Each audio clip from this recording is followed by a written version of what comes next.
Isang mapagpalang araw sa inyo, mga kapuso. Ako po si Clara at maligayang pagbabalik sa ating tahanan, ang Amor PH. Samahan niyo akong pakinggan ang kwento ng isang pusong sinubok ng kataksilan at kung paano ang pinakamalalim na sakit ay maaaring maging simula ng pinakamatatag na lakas. Paano kung ang mismong araw na dapat ay puno ng selebrasyon ay siya palang magiging saksi sa isang katotohanang dudurog sa buong mundo mo? Ating pakinggan ang kwento ni Elara, isang babaeng natutong maging matatag sa gitna ng uno. Asombat. Maingat na inilapag ni Elara ang chocolate cake sa gitna ng mesa. Happy birthday, mahal! Bulong niya sa hangin, kasabay ng isang ngiti. Perpekto ang lahat. Ang mga lobo, ang mga pagkaing niluto niya buong araw, ang regalong maingat niyang binalot. Ito ang sorpresang matagal na niyang plinano para kay Marco, ang kanyang asawa. Tumingin siya sa orasan. 7:00 na ng gabi. Dapat ay narito na si Marco. Isang text, isang tawag. Wala. Sinubukan niyang tawagan muli ang numero nito, ngunit nagriring lang ito. Isang pamilyar na cellphone ang umilaw sa kitchen counter. Kay Isabel, ang matalik niyang kaibigan at kapitbahay. Naiwan na naman nito. Napailing na lang si Elara. Pupuntahan niya sana ito para isaulin ng bigla niyang narinig ang isang tunog mula sa likod bahay. Isang mahinang kaluskos, tapos isang halakhak, boses ni Marco. Sumunod ang isa pang halakhak, pamilyar din. Mahina, malandi. Boses ni Isabel. Nanggagaling ang tunog sa bodega nila. Ang madilim na kwartong pinaglalagyan nila ng mga lumang gamit. Dahan-dahan siyang lumakad palapit. Bawat hakbang ay parang may bigat na 1,000 kilo. Anong ginagawa nila doon? Bakit sila nagtatawanan sa dilim? Dalian mo na, Marco. Rinig niyang bulong ni Isabel. Baka dumating na yung asawa mo. Napatigil ang paghinga ni Elara. Ang mga salitang iyon, parang mga punyal na sabay-sabay tumusok sa kanyang dibdib. Nanginginig ang kamay na dahan-dahan niyang itinulak ang pinto. Isang siwang lang na sapat para makita niya ang katotohanan. At doon, sa gitna ng mga alikabok at lumang alaala, nakita niya sila. Nakita niya ang asawa niya at ang matalik niyang kaibigan. Nakita niya ang isang halik. Nakita niya ang isang yakap na hindi para sa magkaibigan. Isang kamay na gumagapang sa likod ng kanyang asawa. Parang may humablot ng hangin mula sa kanyang mga baga. Ang tanging narinig niya ay ang malakas na pagtibok ng sarili niyang puso at ang tunog ng isang butones na nalaglag at tumama sa sementadong sahig. Hindi siya makagalaw. Hindi siya makahinga. Ang cake sa mesa. Ang mga lobo. Ang regalong hawak niya kanina. Ang lahat ng pagmamahal na ibinuhos niya sa araw na ito. Para saan? Isinara niya ang pinto nang walang kahit anong ingay. Dahan-dahan, bawat galaw ay kontrolado kahit ang mundo niya ay guguho na. Tumalikod siya mula sa pinto, mula sa katotohanang sumasampal sa kanya. Nakatayo lang siya roon sa gitna ng kanilang hardin. Paralisado, blanko ang isip, at sa likod ng nakasaradong pinto, narinig niya ulit ito. Ang halakhakan nilang dalawa. Ang tunog ng kanyang katapusan. Sa isang iglap, tumigil ang halakhak. Narinig ni Elara ang mga yabag na papalapit sa pinto. Huminga siya ng malalim, isang beses, at pinilit na pakalmahin ang nanginginig niyang kalamnan. Pinalis niya ang isang takas na luha na hindi niya namalayang pumatak. Pagkatapos, humakbang siya palayo sa hardin, pabalik sa maliwanag na kusina, at isinuot ang kanyang maskara. Sakto namang bumukas ang pinto ng kusina. Pumasok si Marco. Medyo ginugulo ang buhok na parang naiinitan. Mahal. Sorry traffic. Grabe. Sabi niya, sabay mabilis na hahalik sana sa pisngi ni Elara. Ngunit umiwas si Elara. Ngumiti lang siya. Isang ngiting hindi umabot sa kanyang mga mata. Okay lang. Ang mahalaga, nakarating ka. Sumunod na pumasok si Isabel, Inaayos ang kanyang blusa. "Mare, happy birthday kay Marco." Bati niya. Ang boses ay masyadong masigla, masyadong pilit. "Sorry, na-late kami. Nagkasabay lang kami ni Marco sa labas. May tinulungan lang saglit sa kanto." "Talaga ba?" Sagot ni Elara. Ang boses ay kalmado at pantay. Tiningnan niya ang dalawa, mula ulo hanggang paa. Nakita niya ang bahagyang pamumula sa leeg ni Marco, ang gusot sa damit ni Isabel, ngunit wala siyang sinabi. Itinuro niya ang mesa. "Halika na kayo. Kanina pa nakahanda ang lahat." Umupo sila sa hapagkainan na binuo ng pagmamahal, pero ngayon ay nababalot ng kasinungalingan. Pinagsilbihan sila ni Elara. Bawat sandok ng kanin, bawat hiwa ng ulam ay ginawa niya ng may perpektong kontrol. Pinanood niya silang kumain, nagpapalitan ng mga patingin-tingin kapag akala nila ay hindi siya nakatingin. Nagkunwari siyang hindi napapansin ang kanilang pagkailang. Nang matapos sila, tumayo si Isabel. "Naku, Mare, kailangan ko nang umuwi. May tatapusin pa pala ako." Ni hindi niya magawang salubungin ang tingin ni Elara. "Sige," simpleng sagot ni Elara. "Ingat ka." Naiwan silang dalawa ni Marco sa katahimikan. Ang natira na lang ay ang mga plato, ang natunaw na icing sa cake, at ang bigat sa hangin. Nagsimulang magligpit si Elara. Kinuha niya ang mga plato, dinala sa lababo, at binuksan ang gripo. Nagsimula siyang maghugas. Isa-isang kinukuskos ang bawat plato, bawat kubyertos na para bang sinusubukan niyang kuskusin din ang dumi na gumugulo sa kanyang isipan. "Mahal, tulungan na kita." Alok ni Marco mula sa kanyang likuran. Sa pag-abot niya sa isang baso, bigla itong dumulas mula sa nanginginig niyang kamay. Isang malakas na lagabog ang umalingaw-ngaw sa tahimik na kusina. Ang baso ay naging 1,000 piraso sa sahig, kumikinang sa ilalim ng ilaw. Katulad ng kanyang puso, doon na bumigay ang kanyang maskara. Humagulhol siya. Isang iyak na walang tunog, pero ramdam mo ang bigat. Napaluhod siya, hindi dahil sa nabasag na salamin, kundi dahil sa bigat ng sakit na dumudurog sa kanya. Kinagabihan, habang mahimbing na natutulog si Marco sa kanilang kwarto, dahan-dahang lumabas si Elara. Umupo siya sa sahig ng sala. Sa gitna ng dilim, yakap-yakap ang kanyang mga tuhod. Kinuha niya ang kanyang telepono at sa nanginginig na mga daliri, tinawagan niya ang nag-iisang tao na alam niyang makakaintindi. 2 ring lang, sumagot ito. "Elara? Anak? Anong problema?" "Tita." Yun lang ang lumabas sa bibig ni Elara bago siya muling napahagulhol. Sa kabilang linya, narinig niya ang pagbuntong hininga ni Tita Lorna. Isang buntong hininga na puno ng pag-aalala at pag-alam. "Ang dalawang yano, no?" Mahinang sabi nito. "Hindi ito ang unang beses na may narinig ako tungkol sa kanila." Pagkatapos ng ilang sandali ng katahimikan, naging matigas ang boses ni Tita Lorna. "Nasaan ka? Huwag kang aalis dyan. Papunta na ako." Wala pang isang oras, isang katok ang narinig ni Elara sa pinto. Pagbukas niya, bumungad sa kanya ang seryosong mukha ng kanyang Tita Lorna.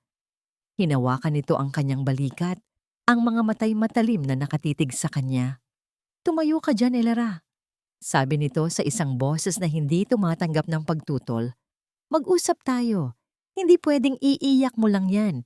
Gagawa tayo ng paraan." Ipinasok ni Tita Lorna si Elara sa loob at dahan-dahang isinara ang pinto. Hindi siya nagsalita. Sa halip, dumiretso siya sa kusina, nagtimpla ng 2 tasa ng mainit na kape at inilapag ang isa sa harap ng nanginginig na pamangkin. Umupo si Tita Lorna at sa halip na yakapin si Elara, tinitigan niya ito ng diretso sa mata. "Iiyak mo lahat ngayon, Elara. Ibuhos mo. Dahil pagkatapos ng gabing ito, hindi ka na muling iiyak para sa kanya." At ginawa nga ni Elara. Umiyak siya hanggang sa wala ng luhang lumabas. Ang natira na lang ay isang blangkong sakit. Tapos ka na? Tanong ni Tita Lorna. Tumango si Elara.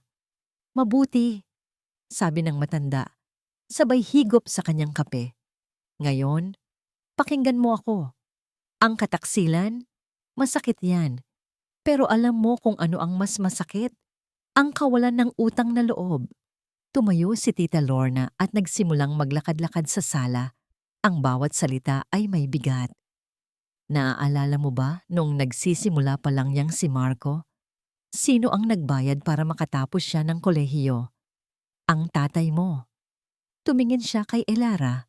Nung naospital ang nanay niya at wala siyang maibigay, sino ang sumagot sa lahat ng gastusin? Ang pamilya natin. Ang bahay na ito, itinuro niya ang paligid. Ang pundasyon nito, galing sa tulong ng mga magulang mo. Ang lahat ng meron siya ngayon, may parte tayo doon. Hindi lang pera, Elara. Dugo at pawis ng pamilya natin ang ipinundar dyan. Bawat salita ni Tita Lorna ay parang apoy na sumusunog sa natitirang kalungkutan sa puso ni Elara at ginagawa itong galit. Isang galit na malamig at matigas. Hindi lang pala puso niya ang niloko. Niloko niya ang buong pamilya na umampon at nagtiwala sa kanya. Ang paghihiwalay, madali lang yan. Patuloy ni Tita Lorna. Ang mag-iskandalo sa barangay, madali lang din. Mabilis makakalimutan ng mga tao, pero ang kahihiyan at ang pagkawala ng lahat ng pinaghihirapan niya, yan ang parusang panghabang buhay. Umupo siyang muli sa tapat ni Elara. Gusto mo ba siyang saktan, Elara? O gusto mo siyang pagsisihan ng araw na kinalaban ka niya? Doon, sa gitna ng dilim, isang bagong Elara ang nabuhay. Ang babaeng umiiyak kanina ay nawala na. Ang pumalit ay isang babaeng may matigas na panga at mga matang nag-aapoy. Nang makaalis na ang kanyang tita, mag-isa na lang si Elara sa sala. May kinuha siya sa ilalim ng mesa, isang makapal na photo album, ang wedding album nila. Binuklat niya ito at tumigil sa isang litrato. Araw ng kasal nila. Nakatingin si Marco sa kanya. Ang mga mata ay puno ng pasasalamat, ng paghanga, ng pagmamahal. Hinaplos ni Elara ang mukha ni Marco sa litrato. Ang mukha ng lalaking minahal niya. Ang mukha ng lalaking sumira sa kanya. Pagkatapos, sa isang mabilis at desididong galaw, isinara niya ang album. Isang malakas na lagapak ang umalingaw-ngaw sa katahimikan. Tapos na ang pagluluksa. Bago umalis si Tita Lorna kanina, may ibinulong ito. May kilala ako, Elara. Isang dating business contact. May malaki siyang utang na loob sa akin. Baka oras na para singilin ko yun. Pumunta si Elara sa harap ng salamin sa kanilang pasilyo. Tinitigan niya ang sarili niyang refleksyon. Ang mga mata niya ay bahagyang namamagapa. Ngunit wala ng bahid ng luha. Wala ng bakas ng pagkatalo. Dahan-dahan, itinaas niya ang sulok ng kanyang mga labi. Nag-practice siya ng isang nangiti. Isang nangiting kalmado. Isang ngiting matamis. Ang nangiting isusuot niya araw-araw para itago ang planong nabubuo sa kanyang isipan. Tumingin siya sa babaeng nasa salamin, ang babaeng handa ng bawiin ang lahat. Simulan na natin ang laro, Marco, bulong niya. Kinabukasan, si Elara ang unang nagising. Nagluto siya ng paboritong almusal ni Marco. Sinangag, itlog at tapa. Inihanda niya ang kape nito, eksakto sa paraan na gusto niya. Nang bumaba si Marco, handa na ang lahat. Wow, sabi ni Marco, halatang nagulat. Ang aga mo yata ngayon, mahal. Ngumiti lang si Elara, ang ngiting pinraktis niya kagabi. Masama ba ang gising mo? Kumain ka na. Baka malate ka pa sa trabaho. Gumaan ang loob ni Marco. Para sa kanya, tapos na ang lahat. Isang maliit na tampuhan lang, hindi alam ni Elara. Habang kumakain ito, pinanood siya ni Elara. Bawat subo, bawat pag-inom ng kape, nag-aaral siya, nagmamasid. Nang nasa banyo na si Marco at naliligo, doon nagsimulang kumilos si Elara. Ito na ang naging bagong ritual niya. Sa mga sandaling wala si Marco, siya ay nagiging anino sa sarili niyang pamamahay. Binuksan niya ang laptop. Ang password sa online banking ni Marco, kabisado niya, kaarawan niya. Isang kabalintunaan na ginamit niya ngayon laban dito. Nag-login siya. Ang mga kamay niya ay medyo nanginginig habang pinipindot ang bawat letra. Puso niya'y kumakabog ng malakas. Dahan-dahan niyang sinuri ang mga transaksyon, mga bayarin, groceries, gasolina, at napatigil siya. Isang cash withdrawal, 3 days ago, 50,000 piso. Saan napunta ang pera? Walang malaking pagkakagastusan na sinabi si Marcos sa kanya. Walang nasirang gamit. Walang emergency sa pamilya nito. Napakagatlabi si Elara. Alam niya sa puso niya kung saan o kanino napunta ang pera. Pero kailangan niya ng pruweba. Ang pagkukunwari ay mas mahirap kaysa sa inakala niya. Lalo na kapag kaharap na niya ang kanyang anak, si Maya. Isang hapon, habang nagtutupi sila ng damit, biglang nagsalita ang dalagita. "Ma," sabi nito, hindi nakatingin sa kanya. "Okay lang po ba kayo ni Papa?" Natigilan si Elara. "Bakit mo naman natanong, anak?" "Wala lang po," sabi ni Maya. "Parang ang tahimik niyo po. Tapos si Papa, parang laging balisa. At si Tita Isabel, hindi na siya masyadong pumupunta dito."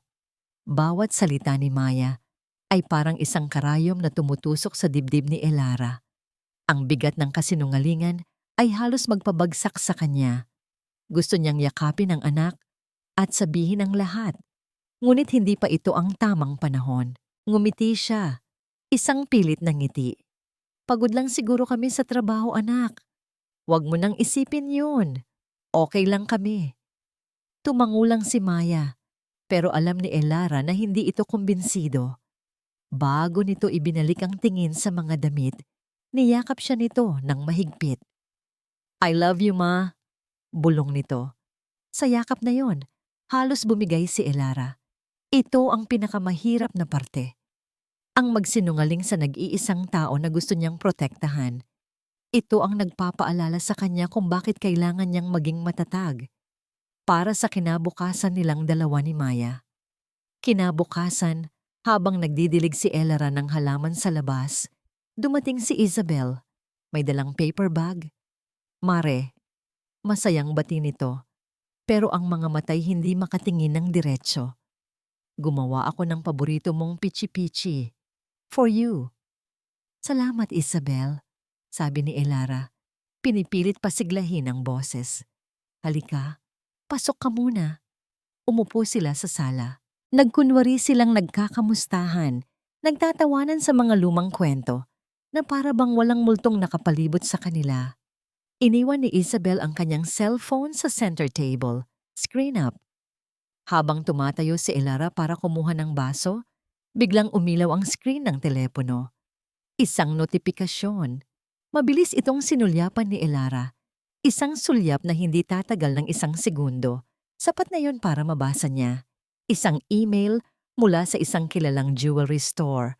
Ang subject, "Your purchase confirmation, diamond earrings." Hindi ipinahalata ni Elara ang kanyang nakita. Kumuha siya ng 2 baso ng tubig, ibinigay ang isa kay Isabel, at naupo na parang walang nangyari. Diamond earrings, 50,000 piso. Ang lahat ng piraso ng palaisipan ay dahan-dahang nabubuo sa kanyang isipan.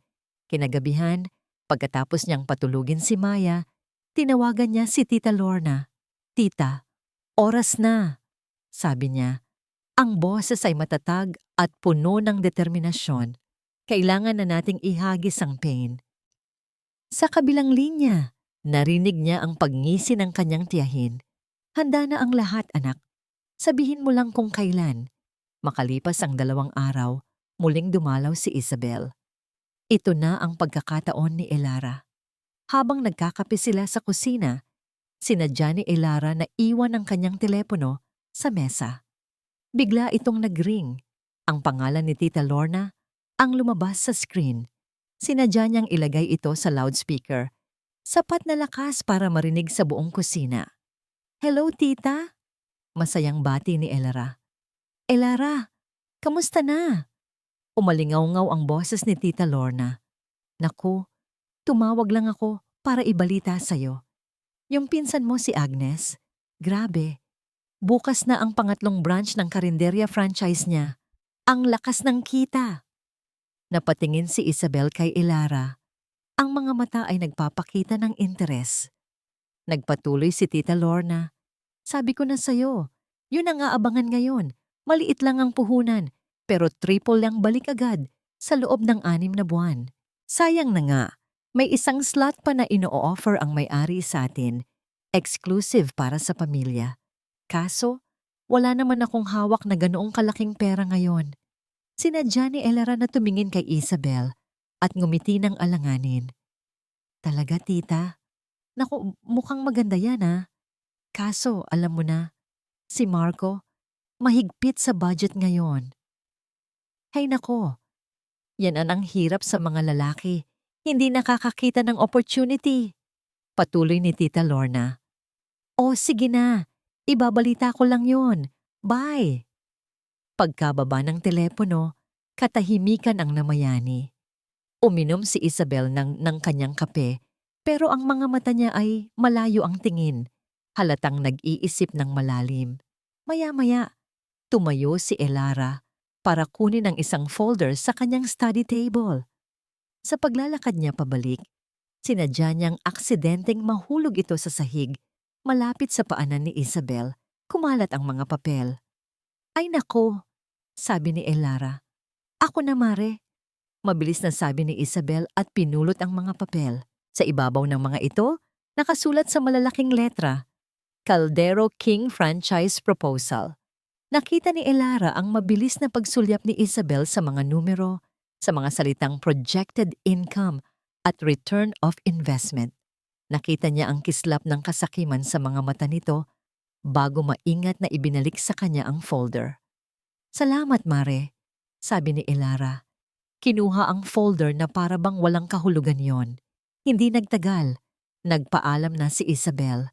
Pero alam ni Elara, ang pain ay nalunok na. Kailangan na lang niyang maghintay at hindi siya nabigo. Kinabukasan, habang nagwawalis siya sa bakuran, lumabas si Isabel mula sa bahay nito. Lumapit ito sa kanya, nag-aalangan. "Mare, panimula nito." "O bakit?" tanong ni Elara, inosente ang pagkakasabi. "Ano?" "Yung narinig ko kahapon, yung business." Sabi ni Isabel, hindi makatingin ng diretso. Mukhang maganda yun, ah?" Itinigil ni Elara ang pagwawalis. Tumingin siya kay Isabel at sa kauna-unahang pagkakataon, sa loob ng maraming araw, isang tunay na ngiti ang sumilay sa kanyang mga labi. "Ah, yun ba?" sabi niya. "Oo, maganda nga sana. Sayang lang." Ang isda ay kumagat na sa pain. Alam ni Elara na pagkatapos ng usapan nilang yon, hindi titigil si Isabel. At tama siya. Kinagabihan, habang naghahapunan, napansin ni Elara ang kakaibang kilos ni Marco. "Mahal," sabi nito habang nagsasandok ng kanin. "Kumusta pala ang savings account natin? Yung joint account, medyo matagal na rin akong hindi nakakapag-check." Nag-angat ng tingin si Elara mula sa kanyang plato. Pinanatiling kalmado ang ekspresyon. "Bakit? May problema ba?"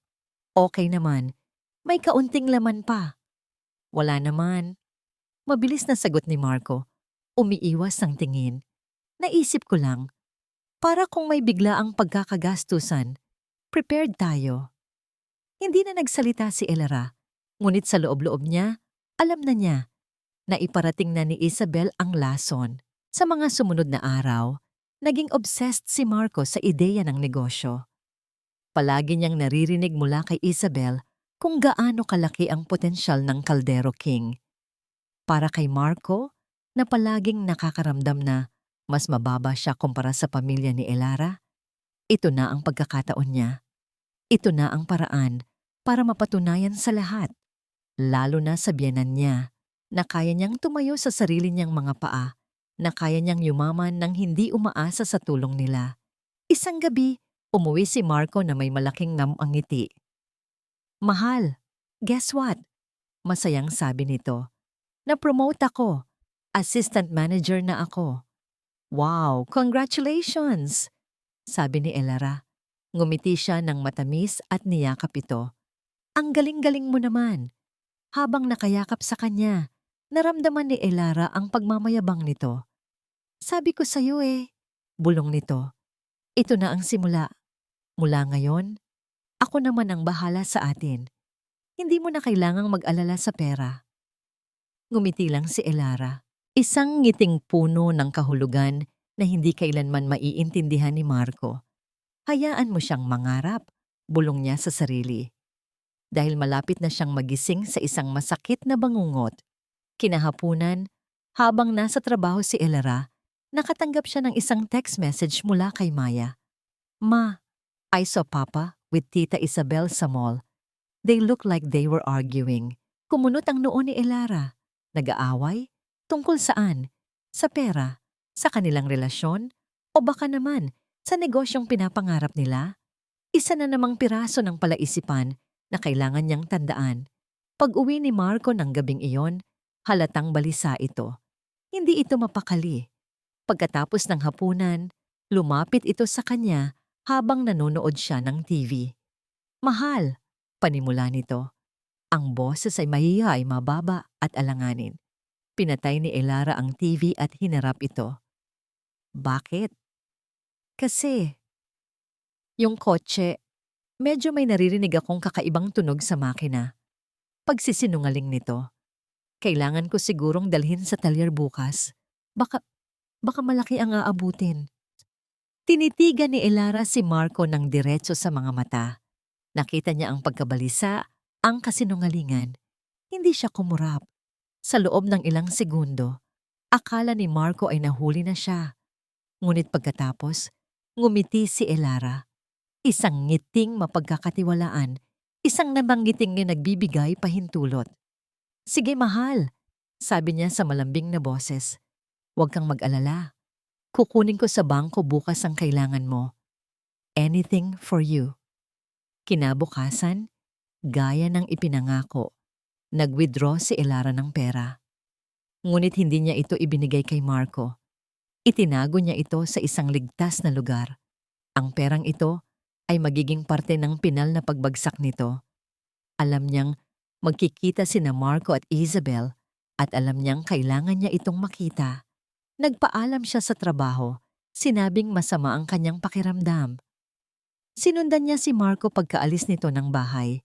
Dinala siya nito sa isang maliit at hindi gaanong mataong coffee shop sa kabilang bayan. Ilang minuto lang, dumating si Isabel. Umupo si Elara sa loob ng kanyang kotse, nakaparada sa di kalayuan kung saan tanaw na tanaw niya ang dalawa sa loob. Inilabas niya ang kanyang cellphone at sinimulang mag-record ng video. Malabo ang kuha, ngunit sapat na para makilala kung sino ang mga nasa video. Nakita niya silang nag-uusap ng seryoso. Inilabas ni Isabel ang isang maliit na pouch at ibinuhos ang laman sa mesa. Mga alahas, ang hikaw, ang kwintas, ang mga singsing na isinangla nito. Kasunod nito, inilabas ni Marco ang isang makapal na sobre. Pinagsama nila ang pera, binilang ng paulit-ulit. Ang kanilang mga mukha ay pinaghalong kaba at pananabik. Akala nila, hawak na nila ang kanilang kinabukasan. Habang tutok na tutok si Elara sa pagre-record, biglang nag-vibrate at tumunog ng malakas ang kanyang cellphone. Isang tawag. Mula kay Maya. Sa gulat, halos mabitawan niya ang telepono. Nagpanik siya. Mabilis niyang pinatay ang tawag, ngunit huli na. Napatingin si Marco at Isabel sa direksyon ng kanyang kotse, tila may narinig. Agad na yumuko si Elara, nagtago sa ilalim ng manibela. Ang puso niya ay kumakarera. Ito na ba yon? Dito na ba matatapos ang lahat? Nahuli na ba siya? Ilang segundo siyang nagtago, hindi humihinga. Nang sumilip siyang muli, nakita niyang nagkibit balikat na lang ang dalawa at ipinagpatuloy ang pagbibilang ng pera. Nakahinga siya ng maluwag. Naupo siya ng tuwid. Nanginginig pa rin ang mga kamay. Tiningnan niya ang cellphone. Isang missed call mula kay Maya. Tumayo ang balahibo niya. Paano kung may emergency? Ngunit alam niyang hindi siya maaaring tumawag pabalik. Hindi ngayon. Kailangan niyang tapusin ang sinimulan niya. Tiningnan niya ang malabong video na nakuha niya. Hindi ito perpekto, pero ito ay pruweba. Isang patunay ng kanilang pagsasabuatan. Konting tiis na lang, bulong niya sa sarili. Para sa'yo ito, Maya. Kinagabihan, ipinadala ni Tita Lorna ang kanyang business contact, isang matandang lalaki na mukhang kagalang-galang at marunong magdala ng usapan. Siya ang taong may utang na loob sa matanda. Nagkita sila sa isang parking lot, isang lugar na walang gaanong makakakita. Buong pagmamalaking inabot ni Marco at Isabel ang perang pinaghirapan nilang ipunin. Kinuha ito ng lalaki, binilang sa harap nila. Pagkatapos bilangin, umiling ito. Ang nangiti sa mukha ni na Marco at Isabel ay unti-unting nawala. Okay na sana, sabi ng lalaki sa seryosong boses. Pero kulang pa to para sa main branch. Ang slot na to, ito yung pinakamalakas kumita. Sayang. May iba pa namang gustong kumuha. Ibinalik niya ang pera sa sobre at akmang aalis na. Sandali lang po. Halos sabay na sabi ni na Marco at Isabel, ang desperasyon ay bakas na bakas sa kanilang mga boses. Tumigil ang lalaki at lumingon. Bakit? May magagawa ba kayo? Ang mga salitang yon, kulang pa to, ay parang isang hatol, isang hamon. At alam ni Elara, mula sa kanyang pinagtataguan, na gagawin ng dalawa ang lahat para makuha ang kulang kahit na isugal pa nila ang lahat ng natitira sa kanila. Ang mga sumunod na araw ay naging desperado para kina Marco at Isabel.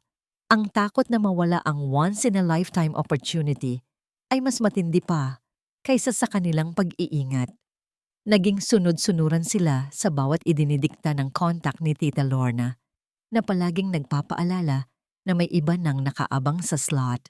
Nakita ni Elara ang lahat. Nakita niya kung paano palihim na ibinenta ni Isabel ang sasakyan ng kanyang asawa. Idinahilan na ito'y nanakaw.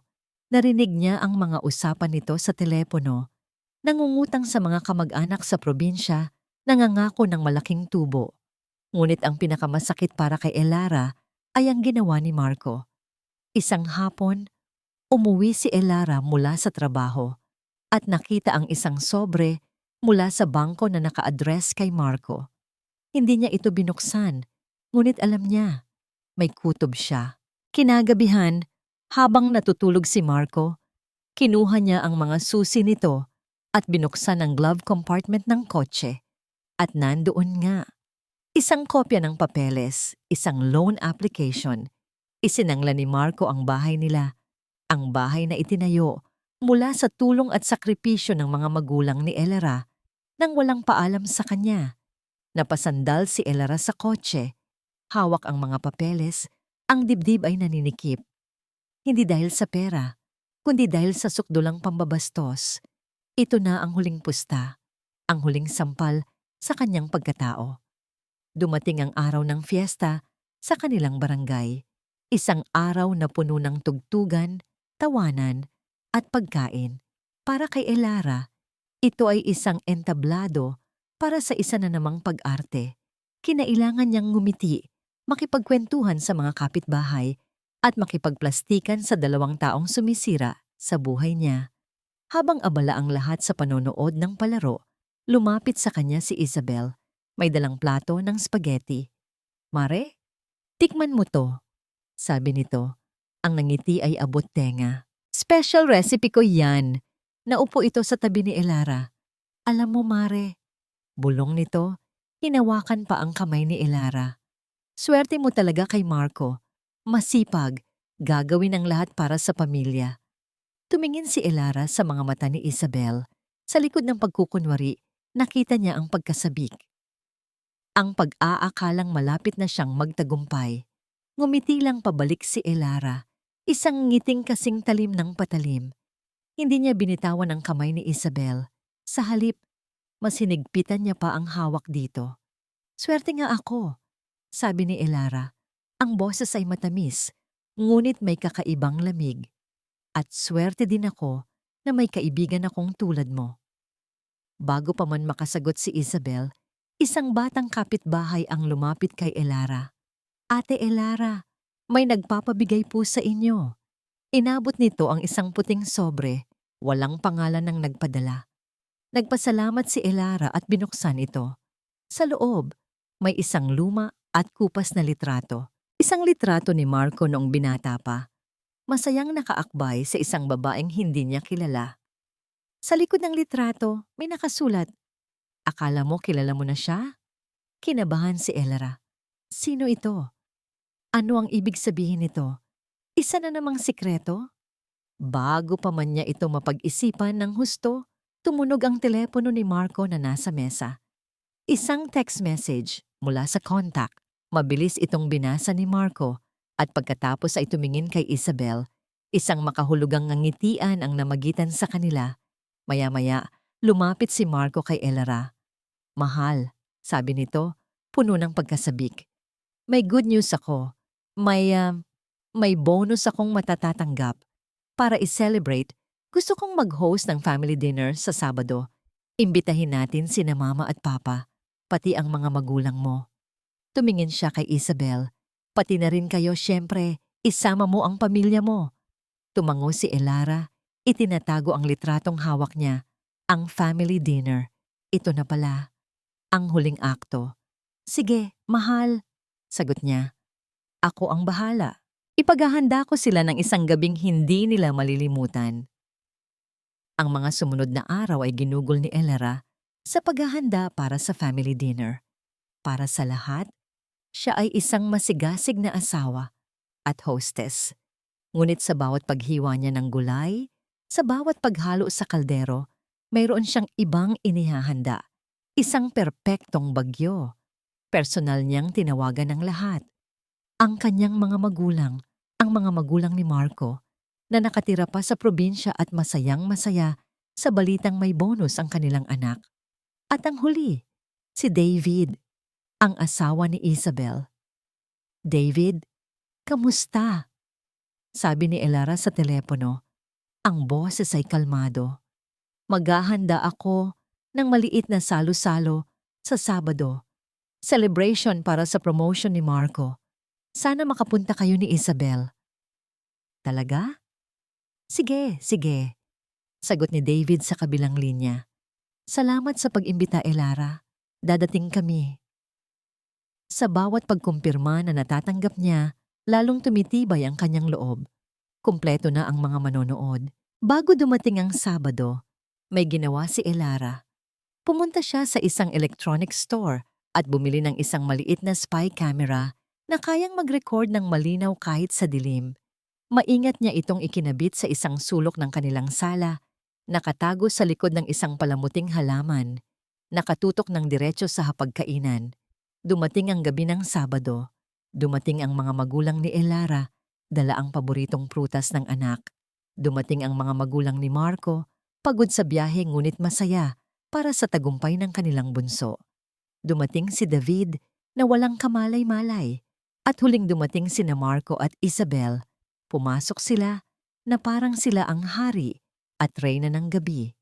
Ang kanilang mga ngiti ay may halong pagmamayabang at lihim na pananabik. Akala nila, ito na ang gabi ng kanilang pag-angat. Wow! Mahal! Ang dami mong inihanda. Puri ni Marco, sabay yakap kay Elara. Naramdaman ni Elara ang pagiging peke ng yakap na yon, ngunit niyakap niya ito pabalik. Para sa'yo naman to lahat, bulong niya. Habang nagkakainan, ang usapan ay masaya. Puro papuri para kay Marco. Puro pasasalamat. Si Elara ay tahimik lang na nagmamasid. Pinupuno ang mga baso. nag-aalok ng pagkain, isang perpektong may bahay. Habang tumutulong sa kanya ang kanyang ina, sa kusina, hinawakan nito ang kanyang kamay.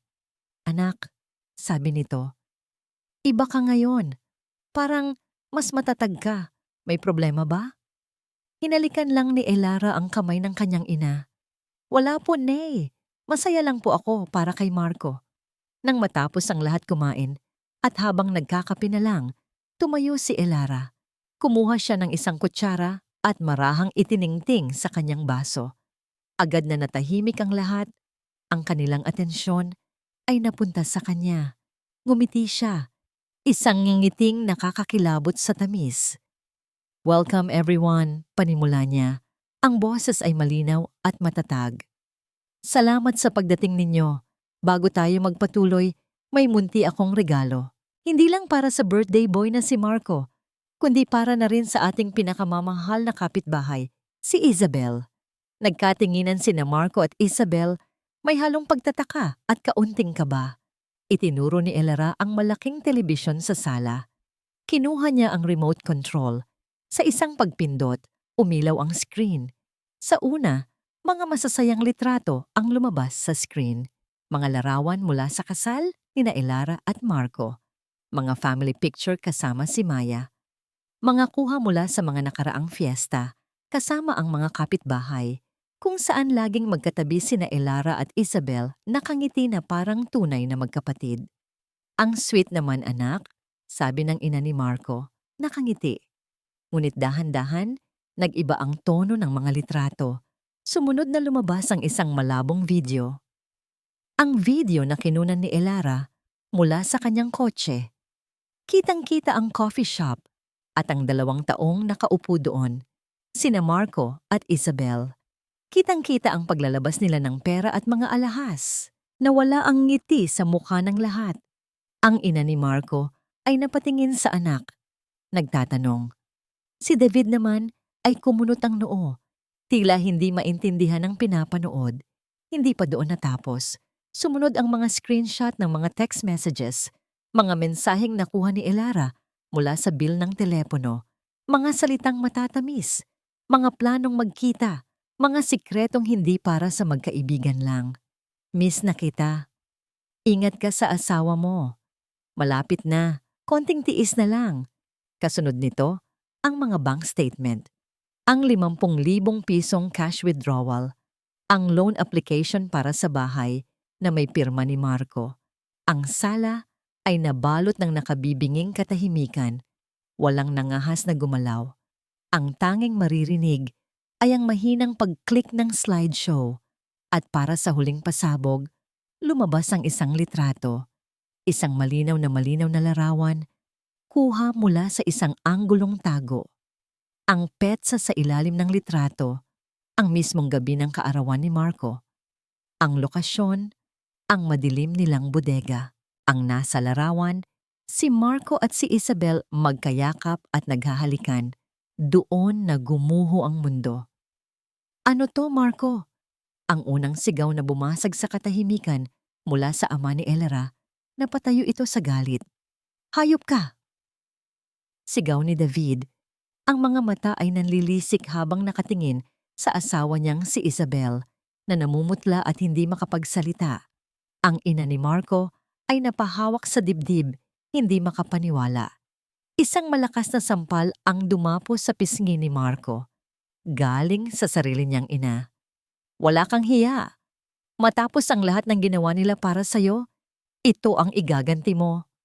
Nagsimula ang sigawan, ang akusasyon, ang pag-iyak, isang kaguluhan ng mga pusong sinaktan at mga tiwalang sinira. Si Isabel ay humahagulgol lang, habang si Marco ay hindi makatingin kanino man, parang isang basang sisiw na hinahatulan. Sa gitna ng lahat ng ito, si Elara ay kalmadong nakaupo. Dahan-dahan niyang ininom ang kanyang tubig. Pinapanood ang imperyong binuo nila sa kasinungalingan na ngayon ay nagiging abo sa kanyang harapan. Ito ang kanyang obra maestra, ang kanyang paghihiganti. Ngunit hindi pa siya tapos. May alas pa siyang hawak. Sa gitna ng kaguluhan, biglang tumunog ang telepono ni Marco na nasa ibabaw ng mesa. Lahat ay natigilan. Ang pangalan sa screen, Mr. Cruz, ang kanilang business contact. Bago pa man ito makuha ni Marco, mabilis itong kinuha ni Elara. Sinagot niya ang tawag at pinindot ang loudspeaker para marinig ng lahat. "Hello?" sabi ni Elara. Ang boses ay malamig na parang yelo. Ang boses sa kabilang linya, na halatang ginawang iba, ay masaya at malakas. "Good evening, Mr. Marco ba to? O si Ma'am Isabel? Nako, tumatawag lang ako para i-congratulate kayo." Nagkatinginan sina Marco at Isabel. Isang kislap ng pag-asa ang sumilay sa kanilang mga mata. Baka ito na ang katubusan nila. Ngunit ang sumunod na sinabi ng lalaki ang tuluyang nagpako sa kanilang kabaong. "Congratulations!" Pag-uulit ng masayang boses sa telepono, umalingaw-ngaw sa bawat sulok ng tahimik at tensyonadong sala. "Nais ko lang ipaalam na opisyal ng sarado ang deal. Nakuha na namin ang buong halaga. Maraming salamat sa inyong napakalaking donation." Isang nakakalokong tawa ang narinig mula sa speaker. "Tungkol naman sa Caldero King franchise, pasensya na. Pero hindi po yun nag-e-exist. Good luck na lang sa inyo." Click. Pinatay na ang tawag. Kung ang unang revelasyon ay isang sampal, ito ay isang suntok na tuluyang nagpabagsak sa kanila. Ang katotohanan ay lumubog na parang isang malaking bato. Ang perang pinaghirapan nila, ang perang inutang, ang perang isinangla, ang bahay, ang mga alahas, lahat nawala. Walang negosyo, walang franchise, walang pag-asa. Ang lahat ay isang malaking panloloko. Si Isabel ang unang bumigay. Isang malakas na, "Hindi!" ang lumabas sa kanyang bibig bago nagdilim ang kanyang paningin at bumagsak sa sahig, walang malay. Si David, ang asawa niya, ay hindi man lang siya dinaluhan. Tumingin lang ito sa kanya na may sukdulang pandidiri bago tumalikod at naglakad palabas ng pinto nang walang imik. Si Marco naman ay napaluhod. Tumingin siya kay Elara. Ang mga mata ay puno ng luha, ng pagsisisi, ng takot. "Elara, mahal, patawarin mo ako." Pagmamakaawa niya. "Hindi ko sinasadya." "Elara, tulungan mo ako." Ngunit ang mukha ni Elara ay parang isang pader na bato. Walang emosyon, walang awa. Ang mga magulang nila ay hindi na alam ang gagawin. Ang ama ni Marco ay napaupo na lang. Sapo ang kanyang ulo. Ang ina ni Elara ay lumapit sa anak at niyakap ito ng mahigpit na para bang pinoprotektahan ito mula sa lahat ng kasamaan sa silid na yon. Sa gitna ng lahat, isang maliit na figura ang lumitaw sa may pintuan ng kwarto. Si Maya. Nakatayo lang siya roon, tahimik na pinapanood ang pagguho ng kanyang pamilya. Ang kanyang mga mata, malawak at puno ng kalituhan, ay nakatitig sa kanyang ama na nakaluhod sa sahig. Nakita siya ni Elara. Sa isang iglap, nawala ang lahat ng galit at ang tanging natira ay ang pagiging ina. Mabilis siyang lumapit kay Maya. Bago pa man makita ng bata, ang pinakamasaklap na parte, tinakpan ni Elara ang mga mata nito gamit ang kanyang kamay. "Halika anak." Mahinang bulong niya. Dinala niya si Maya palayo sa eksenang yon, palayo sa sigawan, palayo sa durog na pangarap at mga wasak na pangako. Iniligtas niya ito mula sa abo ng mundong sinadya niyang sunugin. Nang makalipas ang ilang oras, wala nang natira sa sala kundi ang mga basag na piraso ng isang pamilya. Umalis na ang lahat, dala-dala ang kahihiyan at galit. Naiwan si Marco, nakaupo sa sahig, isang taong nawalan ng lahat sa loob lang ng isang gabi. Si Elara ay nag-iisa na sa gitna ng nagulong hapagkainan. Kalmado, tahimik. Pinulot niya ang telepono sa sahig, hindi ang kanyang cellphone, kundi ang landline ng bahay. Nagdial siya ng isang numero na matagal na niyang nasa isipan. Sumagot ito sa unang ring. "Hello? Law Office, good evening." "Hello," sabi ni Elara. Ang boses ay matatag at malinaw. "This is Elara Reyes. I'm ready to file." Ang mga sumunod na linggo ay naging mabilis at magulo. Ang nangyari sa family dinner ni Elara ay naging usap-usapan sa buong barangay. Ang kwento ay kumalat na parang apoy. Bawat version ay mas madrama kaysa sa nauna. Walang nagawa si Marco kundi ang lisanin ang bahay. Ang kanyang mga magulang, sa kabila ng galit ay tinanggap pa rin siya pabalik sa probinsya. Dala ang kahihiyan. Si Isabelle naman at ang kanyang pamilya ay parang bulang naglaho. Isang araw, paggising ng mga kapitbahay, sarado na ang kanilang bahay. Nagbenta sila ng palihim at umalis sa kalaliman ng gabi. Tinakasan ng mga tingin at bulungan ng mga taong dati nilang tinatawag na kaibigan. Ngunit para kay Elara, ang pinakamahalagang laban ay hindi ang pakikipag-usap sa abogado o ang pagharap sa tsitsismis. Ito ay ang pagharap sa kanyang anak. Isang hapon, naupo silang dalawa ni Maya sa sala pagkatapos ng klase nito. Walang TV, walang cellphone. Silang dalawa lang. "Maya anak," panimula ni Elara, hinawakan ang mga kamay nito. "Alam kong marami kang tanong." Hindi sumagot si Maya. Nakayuko lang ito, pinaglalaruan ang laylayan ng kanyang damit. "Ang papa mo at ako, maghihiwalay na kami," diretsong sabi ni Elara. Walang paligoy-ligoy. May mga nagawa si papa na mali, mga bagay na nakasakit sa akin at sa pamilya natin. Hindi niya siniraan si Marco. Hindi niya ginamit ang galit. Ipinaliwanag niya ang lahat sa paraang maiintindihan ng isang teenager. Isang kwento ng tiwalang nasira, hindi ng pag-ibig na nawala. "Kasalanan ko po ba?" Mahinang tanong ni Maya at sa wakas ay tumingin sa kanya. Ang mga mata ay puno ng luha. Umiling si Elara at niyakap ng mahigpit ang anak. "Hinding-hindi anak. Huwag mo yang iisipin. Walang kinalaman ang mga bata sa problema ng matatanda. Ang pagmamahal ko sa'yo at ang pagmamahal ng papa mo sa'yo, hindi magbabago yon." Sa yakap na yon, umiyak silang dalawa. Isang iyak ng pagluluksa para sa pamilyang hindi na maibabalik at isang iyak ng pag-asa para sa kinabukasang silang dalawa na lang ang magkasama. Naging mabilis ang proseso ng annulment. Hindi lumaban si Marco. Sa isang liham na ipinadala niya, kasama ng pinirmahang papeles, humingi siya ng tawad. Hindi para sa relasyon nila, kundi para sa pagiging ama niya kay Maya. Isang araw, habang nililigpit nila ni Maya ang mga natitirang gamit ni Marco para ilagay sa mga kahon, may nahulog mula sa isang lumang libro. Isang selyadong sobre. Naka-address kay Elara. Ang sulat kamay ay kay Marco, ngunit luma na. Medyo naninilaw na ang papel. Tinitigan ito ni Elara. Ito ba ay isa pang kasinungalingan?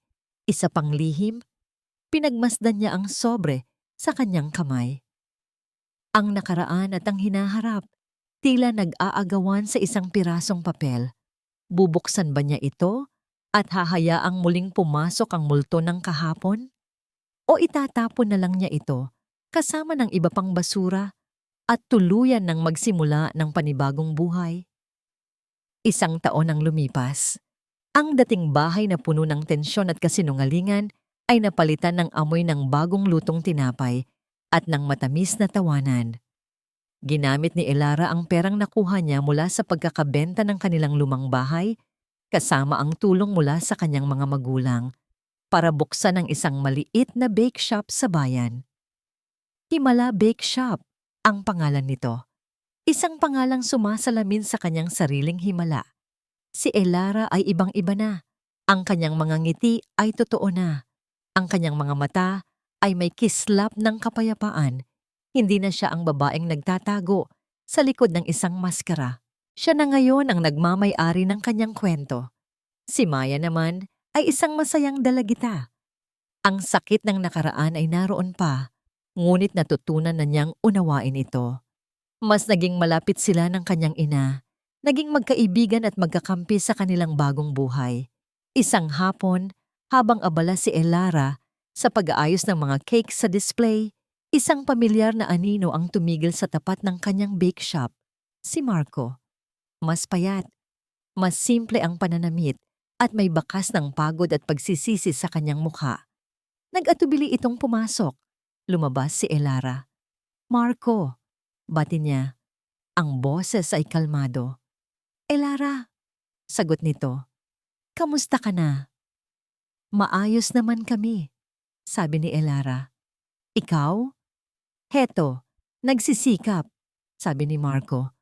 Nakatira ako kina mama, tumutulong sa bukid.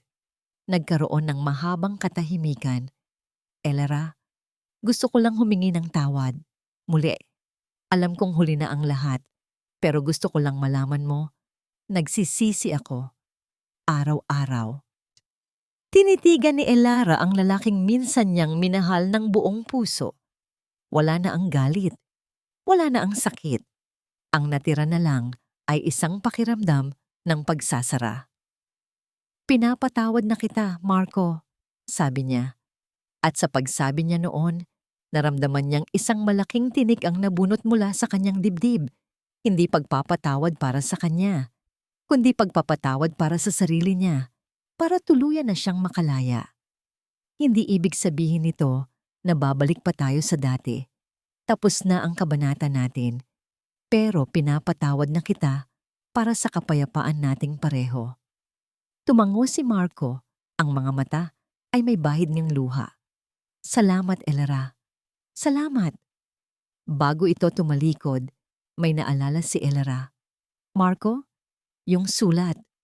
Kumunot ang noo nito. Anong sulat? Yung lumang sulat na nakita ko bago pa tayo ikasal. Naalala ni Marco. Yun ba? Naisulat ko yun nung mga panahong natatakot ako. Natatakot na baka hindi ako karapat-dapat para sa'yo, na baka biguin kita. Di isang mapait na ngiti ang sumilay sa kanyang labi. Sana pala, binigay ko sa'yo. Tumalikod na si Marco at naglakad palayo. Isang anino na lang ng kanyang nakaraan. Pagbalik ni Elara sa loob, kinuha niya ang isang maliit na kahon kung saan niya itinago ang hindi nabuksang sulat. Binuksan niya ito sa wakas.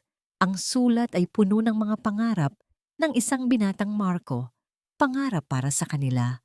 Pangarap na suklian ang lahat ng kabutihan ng pamilya ni Elara. Pangarap na maging isang mabuting asawa. Isang huling luha ang pumatak mula sa mata ni Elara. Hindi luha ng pighati, kundi luha ng pamamaalam sa kung ano ang hatisain kanin.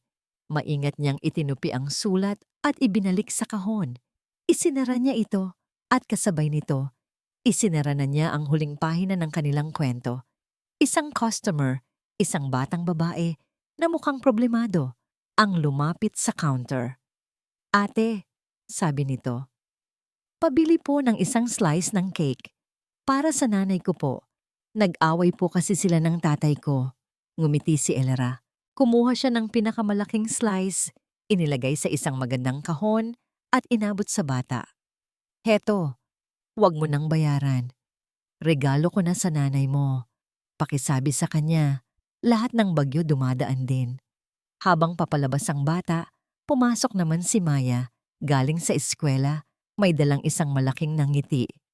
Ma, ang ganda ng araw ko. Niyakap ni Elara ang anak. Tumingin sila sa labas ng salaming bintana ng kanilang bake shop, pinapanood ang paglubog ng araw. Magkasama, buo, malaya. At sa gitna ng matamis na amoy ng pag-asa, narinig ang isang tunog na matagal nang nawala sa buhay ni Elara.